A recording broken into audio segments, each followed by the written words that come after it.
I've worked for the city long enough to know that every map is a lie.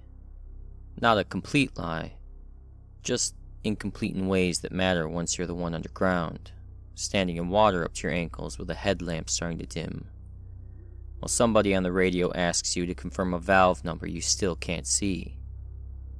Plans get updated, routes get rerouted, old access points get sealed and forgotten.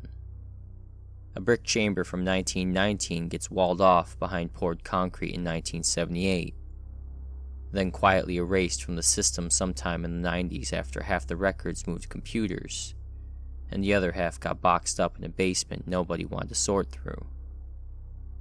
If you do this work long enough, you stop expecting the city beneath the city to match the one on paper.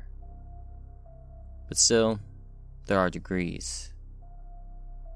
The collapse happened on a Thursday in March, cold enough that the morning air still had the iron taste to it, but wet enough to tell you winter was losing its grip. East side, 3 blocks off Mercer, where the street dipped low between the auto body shop and an old brick church with a busted digital sign out front that had been flashing "He is Rising" since before Easter the year before. A delivery truck had gone halfway through the asphalt just after 6. Front axle buried. The whole section of the roadway sagged around it like soaked cardboard. By the time I got there, police had the block taped off. Public Works had cones out, and somebody from water was already swearing it had to be a feeder main because the pressure drop hit 2 surrounding streets. Tom Breeze was leaning against the truck with a paper cup of coffee in his hand, staring into the hole like it had insulted him personally. Tom had maybe 8 months left before retirement. Thick shoulders gone a little soft with age, gray at the temples, face like old leather. He'd been with utilities longer than I had, which was saying something. He didn't talk much unless he needed to. You learned to pay attention when he did. He looked up when I walked over. "You're late," he said. "I'm 3 minutes early." He shrugged. "Then you're ugly for no reason." That was Tom, about as close to warmth as he usually got before lunch. Eli was by the rig helping unload gear. Harness, spool, 2 radios clipped at his belt like he was trying to look more experienced than he was. Mid-20s, good worker. A little too quick to volunteer. The kind of kid who still thought showing you weren't scared was the same thing as being ready. He raised a hand when he saw me. "Morning, Ray." "Morning." Nadia Ruiz arrived a few minutes later from operations in the city SUV, tablet under one arm, already wearing the expression of someone who'd had to explain this to 3 different people who didn't understand why a hole in the street was our problem instead of somebody else's. She wasn't crew, not exactly. Engineer side. Smart, serious, no patience for chest beating. I liked her because she talked plain and listened when field guys told her a plan looked good in meeting, but stupid in a tunnel. We spent the first hour doing what you always do. Isolate the line, confirm the pressure drop, get eyes on the brake if possible. Figure out whether the collapse came from washout, voiding, or an older structure giving way under the road. The usual mess. The kind of job that starts as an inconvenience and turns into a 14-hour day before anybody says it out loud. The access point was an older maintenance corridor beneath a service hatch 20 yards from the collapse zone. Not uncommon. The city had layers of them. Utility corridors, valve chambers, old service channels, dead-end runs from systems nobody used anymore, but never fully removed. Tom, Eli, and I geared up and went down first while Nadia stayed topside coordinating. The air down there was cold, damp, and stale in the way that underground spaces get when they haven't had decent circulation in years. Concrete walls sweating mineral streaks, old steel ladders slick under our gloves. The smell was mud, rust, and wet dust. and that faint metal tang of standing water. We moved in single file for the first stretch. Stranded concrete corridor, low ceiling, cable brackets along the wall, old painted station numbers half peeled away. Nothing strange, just ugly. Tom led, I was behind him. Eli brought up the rear, talking too much on the radio because silence makes younger men nervous. We reached the junction that should have taken us toward the main, only the wall beyond it wasn't right. At first, I thought it was collapsed debris. And then I got closer and saw it wasn't debris at all. It was a poured concrete partition, cleaner than the surrounding corridor. Maybe 7 feet wide, set back into older brick like somebody had sealed off an opening on purpose decades ago and never bothered to make it match. Tom ran his light across it and frowned. "That on the print?" I asked. He didn't answer right away. Eli stepped up beside me. "Could be old access, right?" "Could be anything," Tom said. I radioed up to Nadia and had her pull up the corridor plans again. She confirmed what we were already seeing. No continuation past that wall. No older chamber behind it. Just dead end. But there was water noise behind it. Faint. Not the hard rush of a main break. More like distant runoff in an enclosed space. Tom crouched by the base of the partition and scraped at the seam with his thumb. This was added later. Later than what? Eli asked. Tom looked at the brick around it. Later than everything. It took another 20 minutes to get authorization to breach the partition. We cut carefully, checked stability, opened enough space to see through. My headlamp hit old brick first, then darkness. Not rubble, not soil. A corridor. Brick-lined, barrel-vaulted. Dry underfoot except for a narrow ribbon of runoff in the center channel. Older than the one we'd come through by decades, maybe more. The air drifting out of it felt colder than the tunnel we stood in.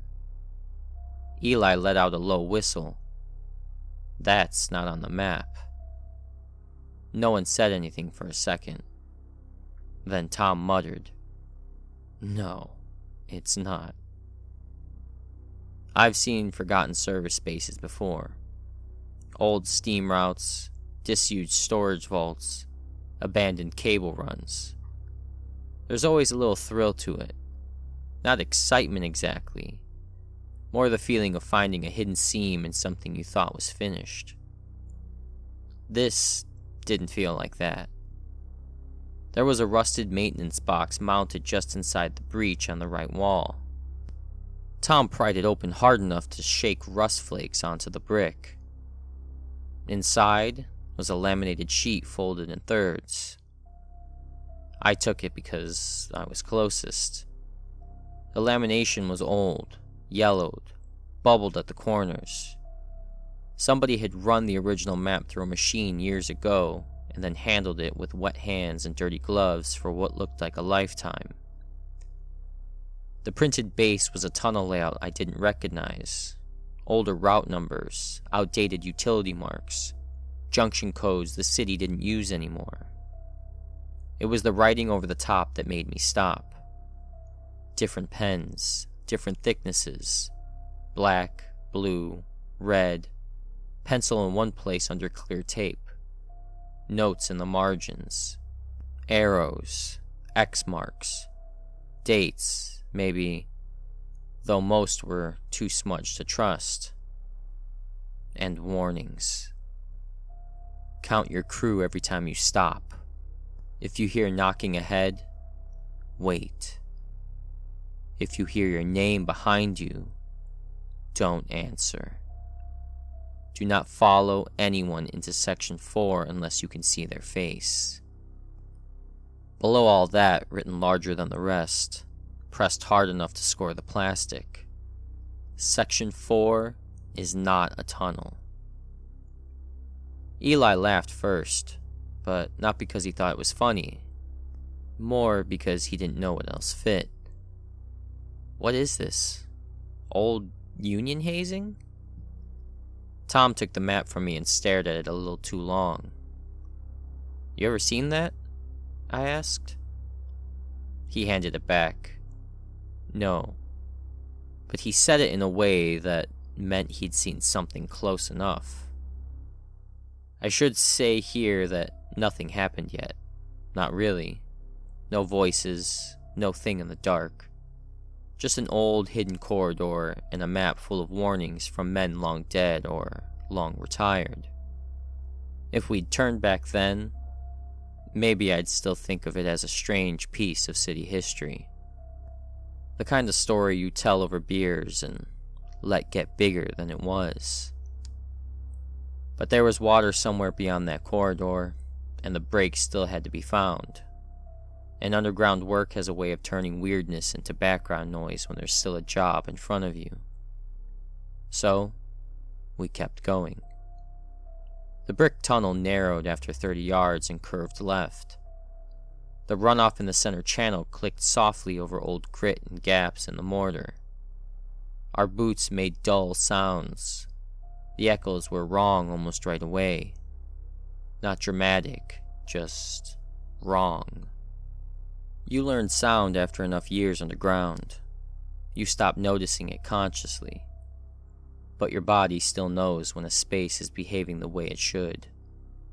In that corridor, taps carried a little too far. Footsteps came back a little too clean. Echoes returned with a delay that didn't match our pace. Eli noticed it too. This place is weird. That's a sentence that's never helped anyone, Tom said. We came to the first split where the map showed a service chamber to the right and a feeder passage ahead. In reality, there were 2 openings, but the geometry felt off.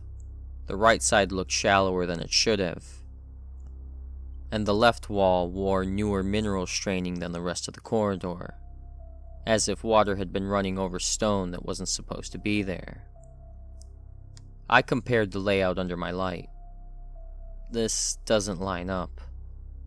Tom said, "Mark where we are." Eli sprayed an orange stripe on the brick corner, standard practice in unfamiliar space. We moved on. A few minutes later, Eli touched my arm and pointed at the floor. There were boot prints in the dust along the left edge of the tunnel, fresh enough to show tread. Not ours. I knelt and brushed one with my glove. Clean gray dust came away. The edges were still crisp. Tom looked behind us, then ahead. "Nadia," I said into the radio. "You got any other crew access in this sector?" Static, and then her voice. "Negative, you're the only team below." I looked at Tom. He said, "Could be old." I held up my dusty glove. "Not that old." Eli gave a thin little grin. "Maybe your tunnel map guys are still down here." Tom didn't answer. A little farther in, we reached what should have been the service chamber. The map showed a rectangular room with 2 side alcoves. What we found was an oval brick widening with no alcoves and a ladder well sealed from above by poured concrete. Eli swept his light up the ladder rungs. "That's not right." "No," I said. He turned his lamp back down, and for a second I saw another light move at the far end of the chamber. Just a flicker. White beam crossing low and fast, like somebody stepping behind the curve of the wall. I moved before I thought about it. "Hey!" Nothing. Tom grabbed my shoulder. "Don't." "You see that?" He didn't answer. Eli said, "I saw something." We all listened. The only sound was the trickle in the center channel, and the small, careful breaths people make when they're trying not to breathe too loudly. Then, from somewhere ahead, came 3 knocks. Not loud, hollow, evenly spaced. None of us moved. I looked down at the map without meaning to. If you hear knocking ahead, wait. Eli let out a nervous little laugh that died in his throat. Tom said very quietly, "We wait." So, we waited. Maybe 30 seconds, maybe 2 minutes. Long enough for embarrassment to start competing with fear. Long enough that part of me wanted to say something smart just to break the feeling. Then, from behind us, deeper in the corridor we had already walked, a voice said, "Tom Breeze." Not loud, not shouting. Just a man calling to another man in a tunnel when he doesn't want to waste breath. Tom went still in a way I'd never seen another person go still. Not startled, not confused. Recognized. The voice came again, same calm tone. "Tom Breeze." Eli turned halfway around. Tom caught his arm so hard Eli hissed, "Don't answer." His own voice had gone rough and low. Not panicked. Worse than panicked. Certain. Something in me went cold then. I looked past Eli's shoulder into the dark behind us and saw nothing. No lamp, no movement, just brick and black.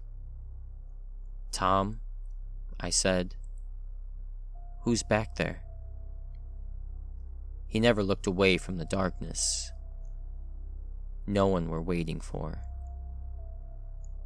He turned back after that. No argument.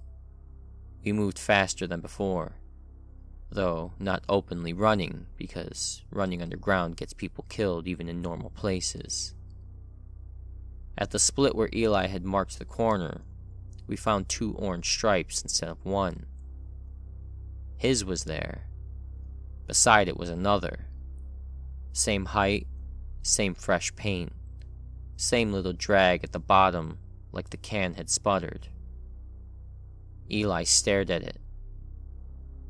"I didn't do that." "I know," I said. We came to an even more narrow stretch after that. No more than 30 feet from one visible turn to the next. Tom sent Eli ahead to confirm the breach was in sight before we started backing equipment through. "Just to the bend and back," he said. Eli nodded and went. I watched his lamp slide along the brick and vanish around the corner. Standard. Nothing strange about it. He was close enough that I could still hear his boots. Then his radio clicked. Breach is just... A burst of static cut him off. "Eli?" I said. No answer. Tom stepped forward. "Eli." Silence. Then Eli's voice came back over the radio, calm as anything. "Where'd you guys go?" The corridor ahead of us was empty. Trust me, I know how that sounds. I've replayed it enough times to hear the disbelief myself. But there was no one in front of us. No lamp glow around the bend. No movement. Just 30 feet of tunnel and then the corner. Tom shoved past me and rounded it first. I was right behind him. Nothing. The breach was visible farther down, exactly where it should have been. Our work lights faint beyond it. No side passage, no opening, no pit. No place for a man to disappear in the amount of time Eli had been out of our sight. His radio crackled again, closer somehow, though the sound was still coming through Tom's belt speaker. "Ray?" I yelled then. "Eli!" My own voice hit the brick and came back wrong. Tom was turning in place, lamp cutting fast over wall, floor, ceiling. No dropped tool, no harness clip, no sign of him at all. Then over the radio, Eli said, more confused than afraid, "I can hear you. Where are you?" We got out of that corridor in under a minute. I don't remember half of it.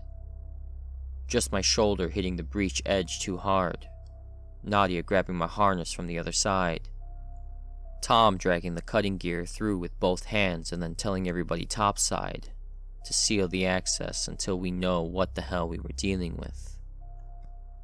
The official report that afternoon used words like probable void expansion and personal separation event. That's what city language does when it needs to flatten something ugly into a liability category. Eli Mercer, male, 26, missing during subsurface infrastructure emergency, pending. Search delayed due to instability. Tom wouldn't look at anyone. I went home for 2 hours and sat in my truck in the driveway with the engine off. My son called while I was there. I saw his name on the screen and let it ring out. That's the part I don't like admitting, because it matters more than I wish it did. People like to imagine courage comes from something noble.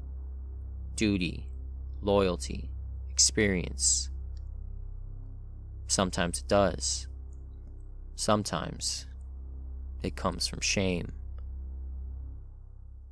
My son and I had gone too long by then, talking in bursts and holidays. Nothing dramatic, no big fight. Just life hardening around the places where you think you'll come back later and fix things. Eli had that same age in him, same habit of saying, "I got it too fast." Same way of trying not to look young while still looking young anyway. I kept hearing his voice on the radio, asking where we went. By evening, Nadia had started pulling archive records. She called to say there were inconsistencies. Not one event, a pattern, maybe. Missing men from utilities, public works, telecom maintenance, even one transit access crew back in the 70s. Some listed as collapses, some drownings, some equipment incidences where bodies were never properly recovered. Different departments, different eras, scattered enough that nobody had lined them up. Tom came up to the office after dark and shut the door behind him. He looked older than he had that morning. "You ever hear about the old servicemen leaving notes?" he asked. "No, can't say that I have." My first year in, one of the old foremen told me if I ever found a route not on paper, I counted heads every time I stopped. He sat down slowly. I thought he was messing with me. Everybody did. Then there was a guy named Lasky. Got lost in a steam corridor in '89. Short run, no reason for it. Radioed in twice after he was gone. Men said it sounded like him. City called it heat stress and structural confusion. I stared at him. "And you never thought to mention this?" "To who?" he snapped, then sagged almost at once. Every old bastard has a tunnel story. Most of them are nonsense. Some aren't. You learn what not to joke about. That's all. Nadia came in with photocopies, old incident logs, maintenance complaints, handwritten notes from retired supervisors, route sketches that didn't match official plans. More than once, the wording lined up in a way that made the back of my neck tighten. Voice heard an unused branch. Crewman respond to own name.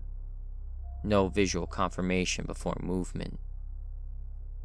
One line in 1964 drainage report read, "Men kept insisting they heard Foreman Dyer directing from ahead, though Dyer had not entered the lower chamber." The map hadn't been a prank. It had been a survival manual. We went back the next morning. Officially, it was a restricted recovery and structural verification. Unofficially, it was me, Tom, and Nadia at the access point with one police liaison and 2 rescue men standing by topside, in case anybody had to be dragged out. Nadia wasn't supposed to come below. She came anyway. Down to the breach and no further. Radio and tablet in hand, angry enough at anyone who told her no, that even Tom didn't bother trying twice. I carried the map in a clear evidence sleeve tucked inside my jacket. Before we went through, Tom said, "No names on the radio." Fine. We count every stop. Fine. If you hear me where you can't see me, it's not me. I looked at him. You don't know that. He held my eyes for a second. I know enough. The breach looked smaller the second time. That happens, I guess. Fear changes dimensions. We entered with fresh paint, chalk, spare batteries, line reels, 2 radios each.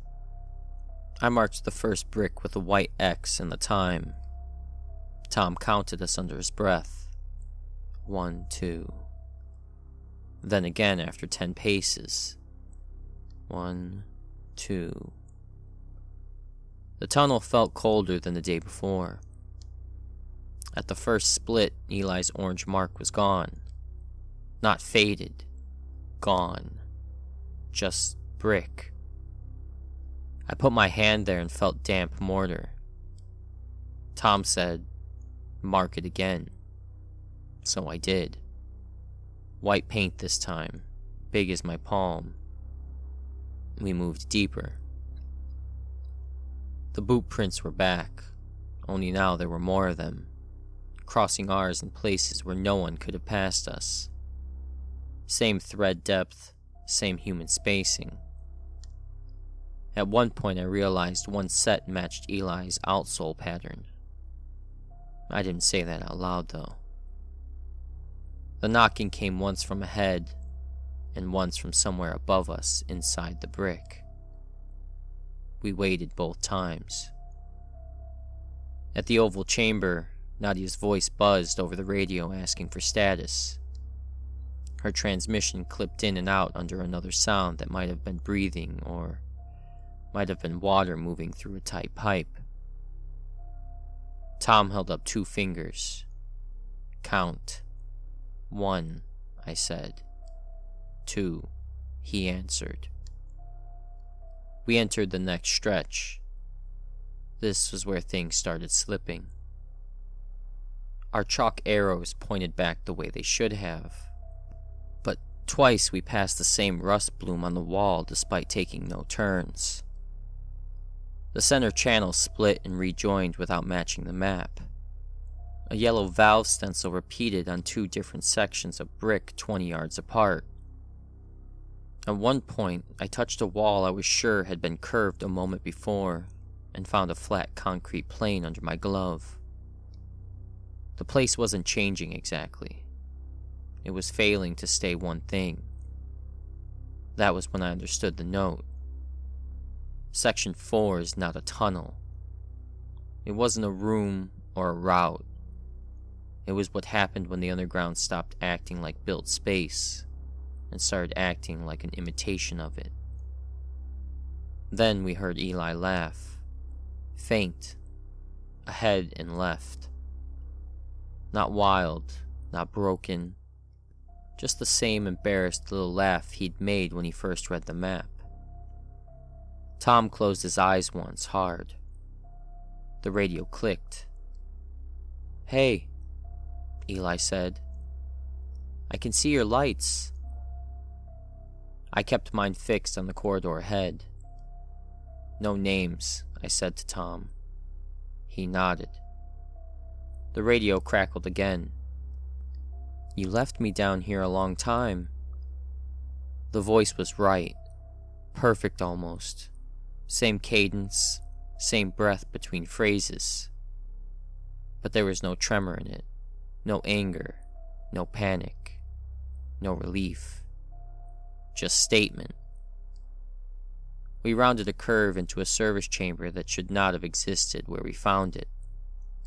Concrete floor, brick ceiling, 2 pipe runs dead-ending into open air.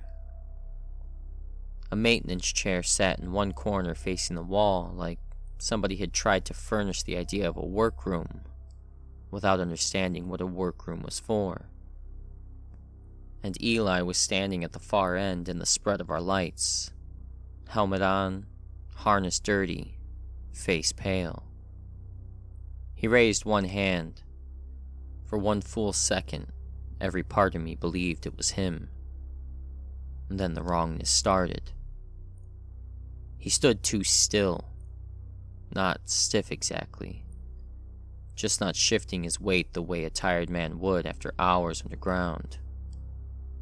His lamp was on, but the beam angled slightly wrong, grazing the wall instead of following his eyes. When he spoke, his mouth moved right and his voice matched, but the expression arrived a beat later, like the face had learned concern separately from the words. "Thought you got turned around," he said. Tom whispered, "Don't go closer." Eli looked at him and smiled a little. Eli never smiled when he was scared. "You hear me now, Tom?"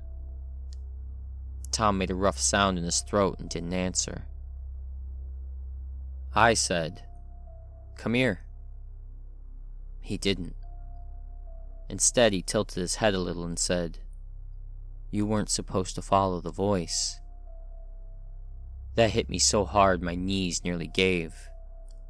Because it was Eli's voice, Eli's face, Eli's jacket torn the same way it had caught during the first descent. And because some buried part of me knew the sentence was true. The thing, if it was one thing, had not grabbed him. It had studied him, used him, maybe kept him, maybe all three. It had learned the language of men working underground, the urgency, the trust, the reflex to move toward a familiar voice in the dark. Behind us, Nadia came over the radio shouting for status. At the same moment, Nadia's voice said from somewhere deeper in the tunnel, calm and close, "I found another chamber." Tom flinched hard enough to stumble. I grabbed his jacket and pulled him back. Eli, or what wore Eli, took one slow step toward us. "Ray," he said, softer now. "I'm here." That was the worst part. Not the mimicry. The plea. Because it knew what kind of men we were. Knew that decent men go toward the lost. Knew that if it sounded frightened enough, familiar enough, we would do the rest to ourselves. Tom yanked the line reel from his belt, clipped it to a pipe flaying, and shouted, "Back!" We moved then. Fast. Ugly. No discipline left to save. The chamber behind us seemed to lengthen. The corridor bent where it shouldn't. Voices followed, not chasing, just calling. Nadia, Eli. Once my own voice ahead of me saying this way. I kept my eyes on Tom's shoulders and counted under my breath like prayer. 1, 2. At some point, Tom stopped dead so hard I nearly hit him. He was staring over my shoulder. Something behind me said, in my son's voice from 15 years ago, "Dad?" I have never felt fear like that. Not because I thought my son was there, because for half a second, I wanted him to be.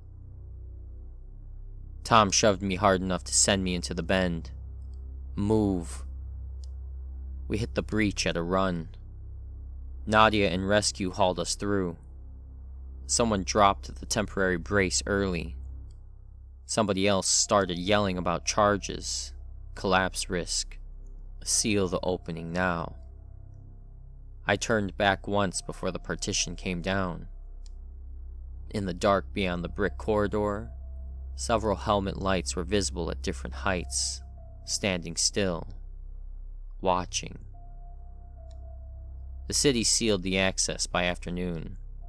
Concrete, steel, paperwork, signatures. Official cause?